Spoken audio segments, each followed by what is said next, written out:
ಕರಾವಳಿಯ ಕಾಡಿನ ಮಧ್ಯೆ ಒಂದು ಸುಂದರವಾದ ಹಳ್ಳಿ ಇತ್ತು. ಅಲ್ಲಿ ಜನರು ಒಟ್ಟಾಗಿ ನಗು, ನೋವು, ಹಬ್ಬ, ಆರೈಕೆ ಎಲ್ಲವನ್ನ ಹಂಚಿಕೊಂಡು ಬದುಕುತ್ತಾ ಇದ್ರು. ಆ ಹಳ್ಳಿಯ ಜೀವನದ ಶಕ್ತಿ ಅವರ ಒಗ್ಗಟ್ಟಿನಲ್ಲಿತ್ತು.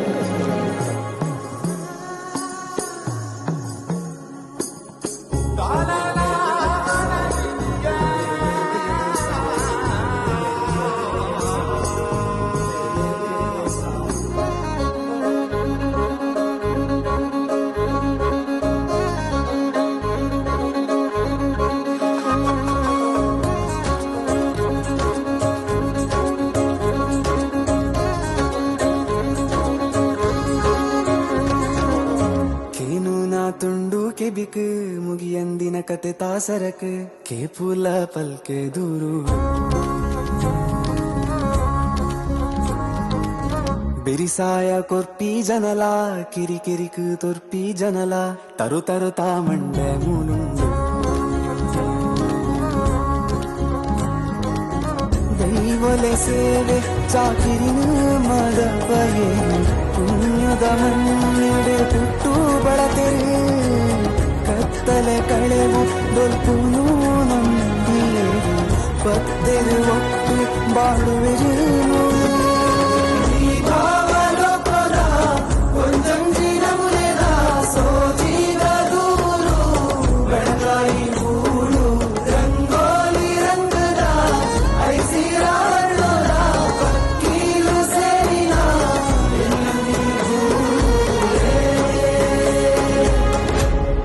ಆದರೆ ಒಂದು ದಿನ ಆ ಹಳ್ಳಿಗೆ ಬಾಂಗ್ರಾ ರಾಜ ಎಂಬ ಅಧಿಕಾರದ ಅಹಂಕಾರದಿಂದ ತುಂಬಿದ ರಾಜನೊಬ್ಬ ಬಂದ.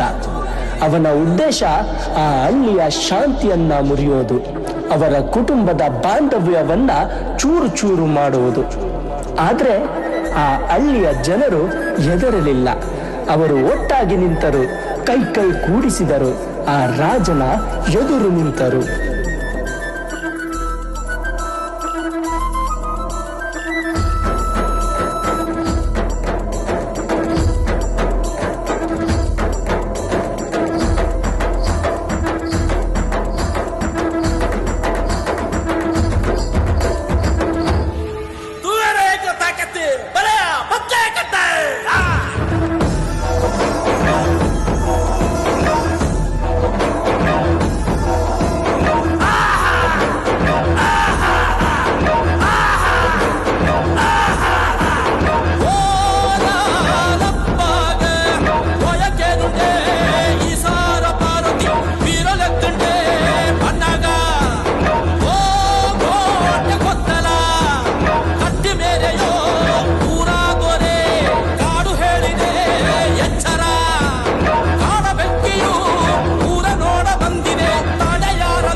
ಅಂತೂ ಆ ಹಳ್ಳಿ ಸಂತೋಷದ ನಗೆಯನ್ನು ಬೀರಿತು.